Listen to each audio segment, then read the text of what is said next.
proven wrong by two old Japanese men sitting in Wisteria, which is no longer there. But I used to go to Wisteria a lot, and I never forget one day I walked in and there they were sitting there, and one of them says, Delima, 5, 3, 3, 3, 3, 3, 3. What a baboons, I tell you, man. But that's nothing. His friend turned to him and said, Masa, that's wrong. It's 844, 44, 44. Right there, I was convinced that Portuguese come in all ethnic groups.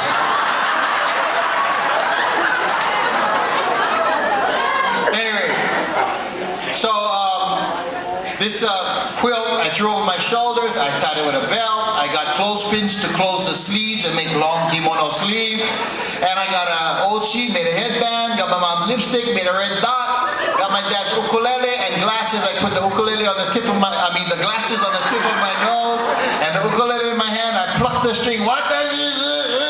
And I went down, okay, I'm ready. So I packed my gear, I went next door to Mr. and Mrs. John and Figueres. And I went in the bedroom, I dressed up, I walked out, they busted out laughing. And then when I plucked the string, they were crying laughing. They gave me quarter. 25 cents, and back then, that's a lot of money, man. Wow. So anyway, I loved imitating. So along the way, I got to learn real Japanese songs. And I ended up going to Japan and singing. I went many trips to Japan because I enjoyed it. Plus my manager spoke Japanese, so it was easier for us to go there. And I never forget, I also loved watching samurai movies. You remember Toyo Theater downtown, Hokusai Theater downtown? Well, I used to go. And I used to watch these samurai movies, and I remember telling my manager, can we go to a place, because we're going to Japan, we go to all these places, all modern. I said, I want to go to some country place where, you know, you gotta squat for go toilet. You know, no more can you sit down and flush, you know what I mean? And so I said, I want to go to that kind of place. So we went. It was in Hokkaido, which is in Sapporo, northern part of Japan. Japan is separated into 4 different places. There's Kyushu, where Tokyo is, Honshu, Honshu is Tokyo, Kyushu is Nagasaki, Shikoku is over there, and up north is Hachu. Hachu. North, cold, okay, thank you very much. Anyway, so we went to Sapporo and we went to this countryside, and the motel was real old samurai day kind. I was excited, but not for long. Because tatami mat, you sleep on the floor, that's not bad, but you have to go take a bath with everybody.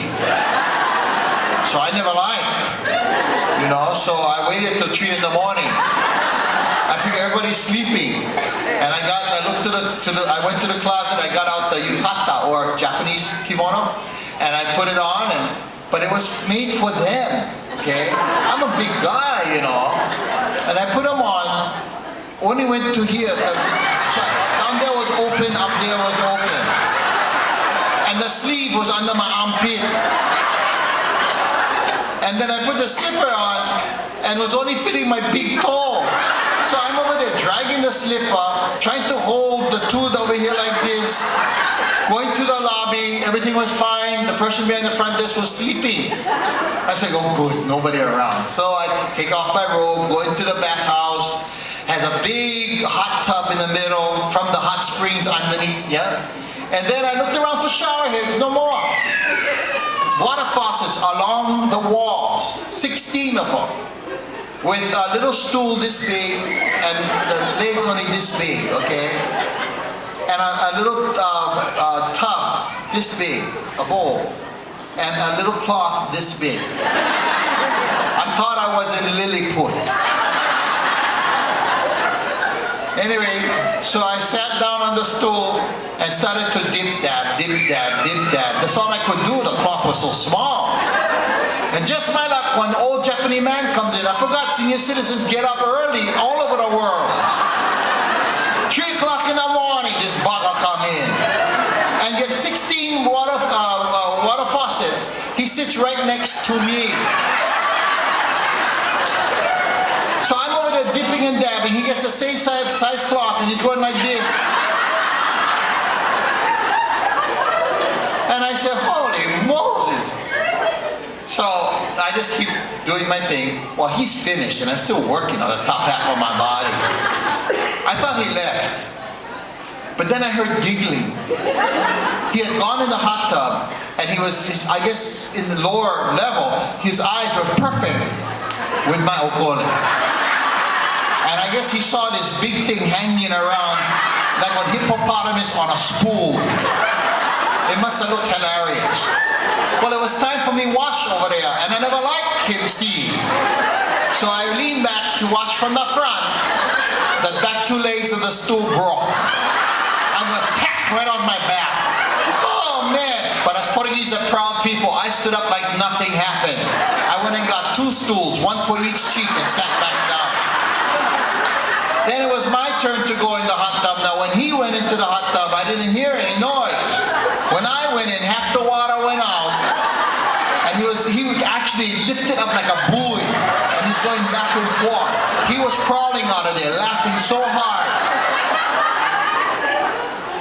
Well, then I got the place to myself, so I'm relaxing. It didn't take too long before all these Japanese kids come in. I mean, like 1,000 of them. There was a school tour was passing through, and so they stopped there to take a bath, and they're all surrounding me.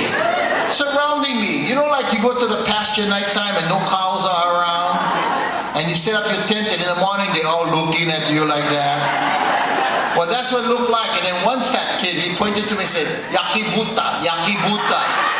That means cooked pig, ladies and gentlemen. I wanted to slap him. Anyway, I had a great time in Japan. I am also going to be visiting the Philippines. Oh yeah! The first time I'm ever going to go to Philippines. And I have a tour that's going. And I have my 2 friends over there, my workers, they're going to be passing out flyers right now. So please pass them down, okay, to your friends. And if you're interested, you can join Frank Delima in the Philippines. And maybe I might do this skit over there.